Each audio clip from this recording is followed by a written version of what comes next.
What it do is Shobeezy, the Shoboat, and you gotta love when our legends receive their flowers. And that's exactly what happened recently for Baby, or Birdman, and Slim, the CEOs of Cash Money Records. They received the Leaders and Legends Award from Lyor Cohen, who is now the global head of music at YouTube.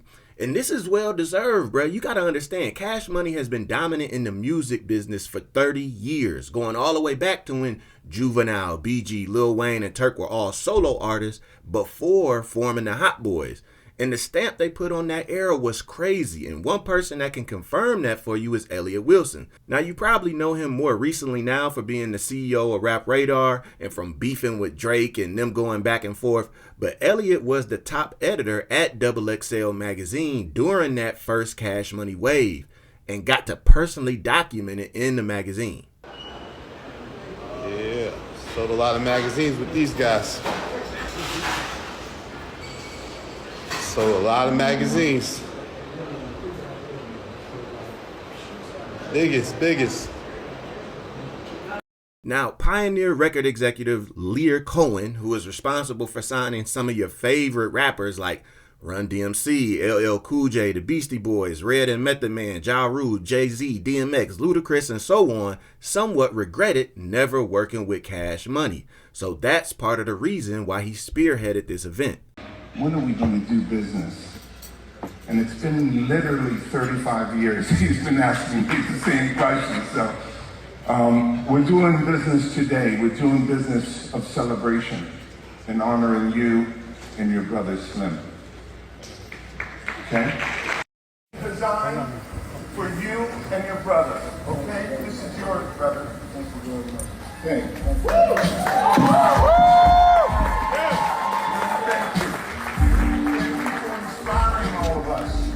And making it happen 33 years later.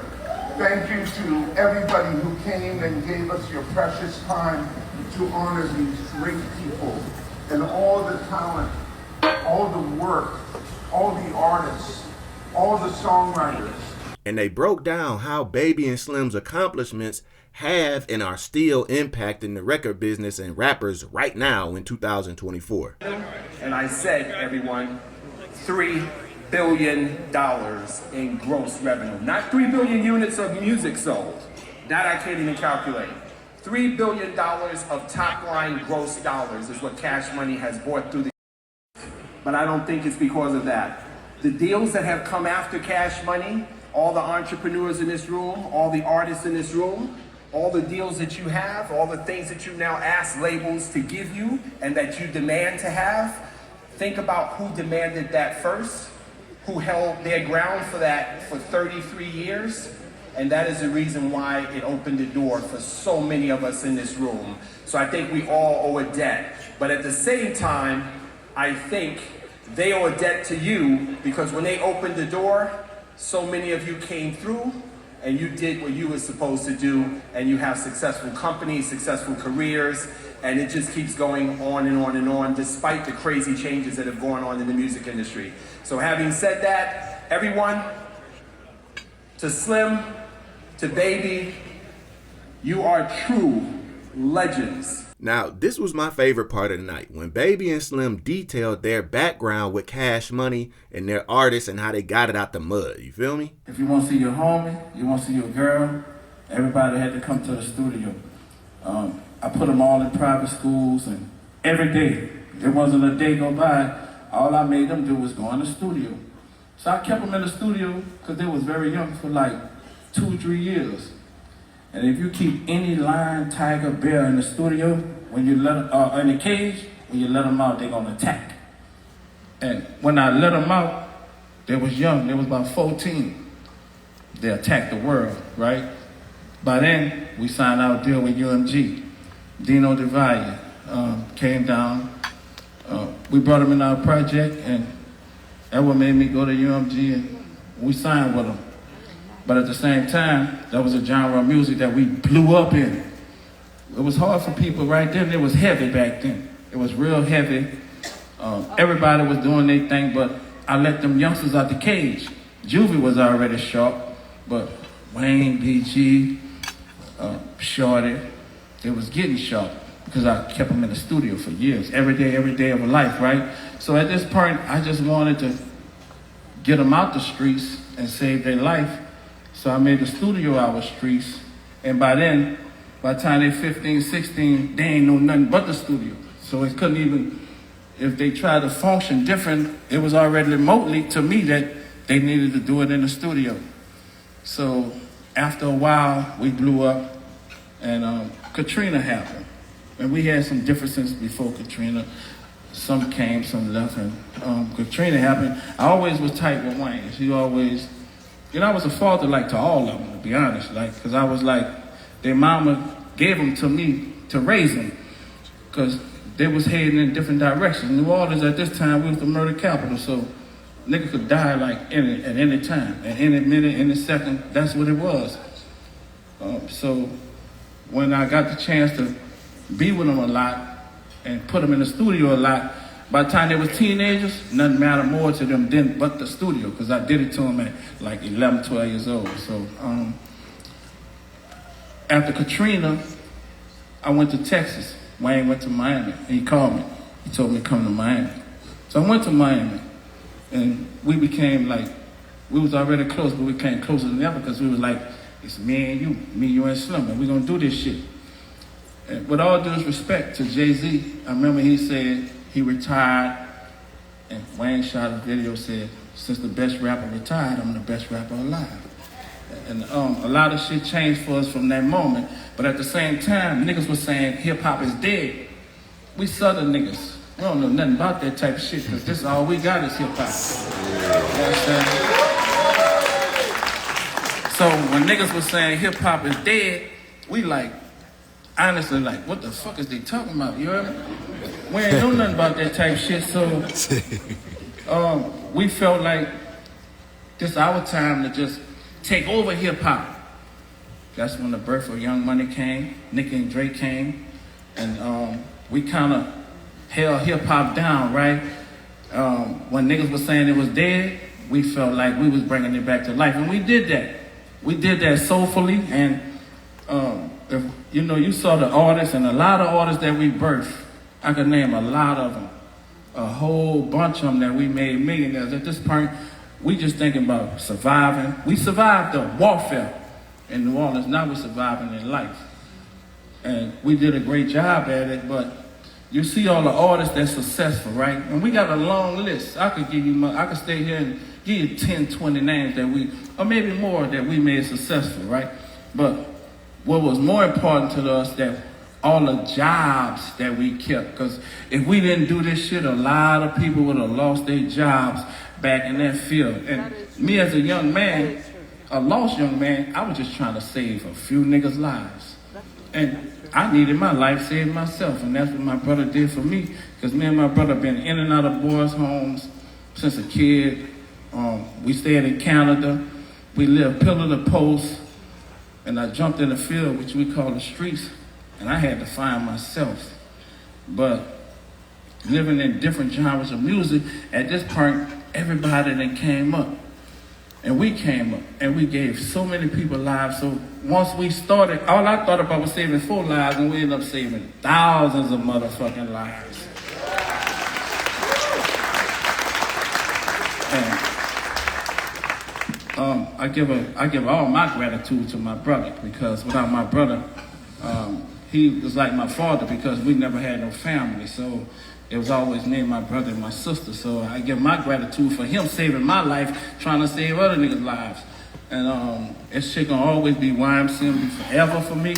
And it's Cash Money for life. And I'm rich gang to the death of me. I was fortunate enough to work with great people like Monty and Avery. Man, we got Brotherhood, Sylvia Rome, Doug and Mel Morris, just the whole Cash Money staff, just everybody that's independent, and a lot of people that make stars that y'all don't even get to see or know about. Fresh, like, that nigga held it down, man. Juvie was like a general in the clique. Moolah was like the everlasting of the clique, and Jizzle like, that little bitch a gangster, he's wildin', you heard me, and he's home now. But that shit wasn't easy for us. It wasn't easy. We had to find our way in life before we could even do this shit because we didn't have no parents. We lost everything at a young age and in and out of boys' home. We watched our father get killed right in front of our eyes, and the shit was hard for us. And in and out, we lived in Canada for years and years, coming back in and out of boys' homes, and I had to figure it out. And my brother saved my life, and I was trying to save their life. And like I said, this shit YMCMB forever for me. It's Cash Money for life, and I thank everybody that came out. Lyor, you've been solid with me and my brother for 30 plus years. Vernon, you did a great job with us. I got partners like Yo Gotti who's seen this shit. These niggas believe this shit because niggas didn't believe that hip hop was really real till a nigga came to New Orleans. They seen we got 50, 60 cars and houses, bras, bottles, and we fucking everything walking. You heard me? Like, that shit was real, you know what I'm saying? Shout out to my nigga P, Top Dog. These the new generals of the game, and nah, we made a nigga know this shit was real, man, and I appreciate y'all, for real.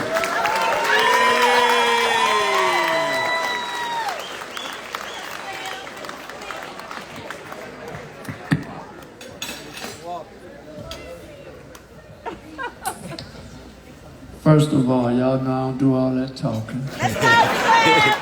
I'm gonna do it today for Lyor, because Lyor, I appreciate you calling me and asking us to do this. It was an honor for us. This was amazing. And you put on a hell of a show. You, Tuma, Vicky, Wendy, Michelle, Kia, all y'all. I want to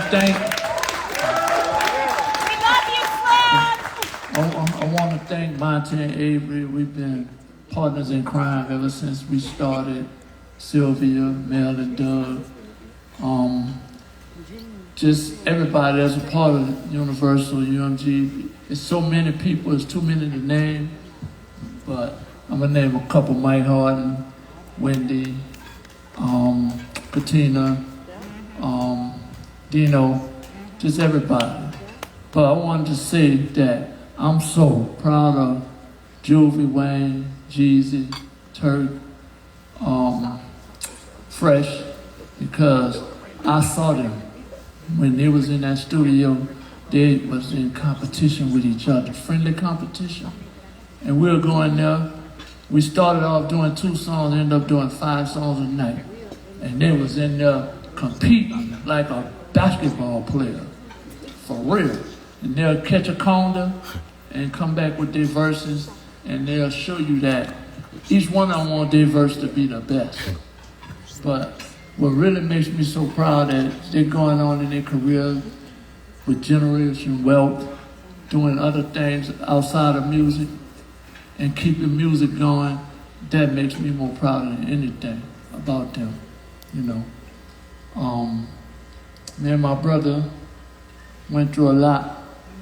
We had to go through a lot of stuff to get to this point, because to see your sister pass away in a bed, Indian style, and they had to break her legs to put her in a body bag. We had to go through that.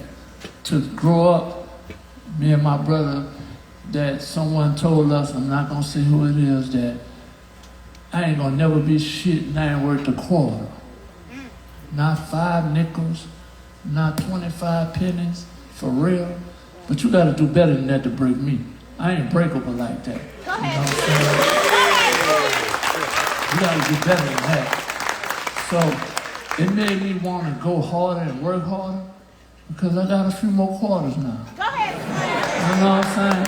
So I could talk about that with her, because they was wrong. You don't do a kid like that. You don't treat the children like that. Now, I hope you guys appreciated this. Let me know what you guys think about this event, Cash Money, Leor Cohen. Let me know in the comments. As always, make sure you like the video, subscribe to the channel. Show Beezy. I'm out.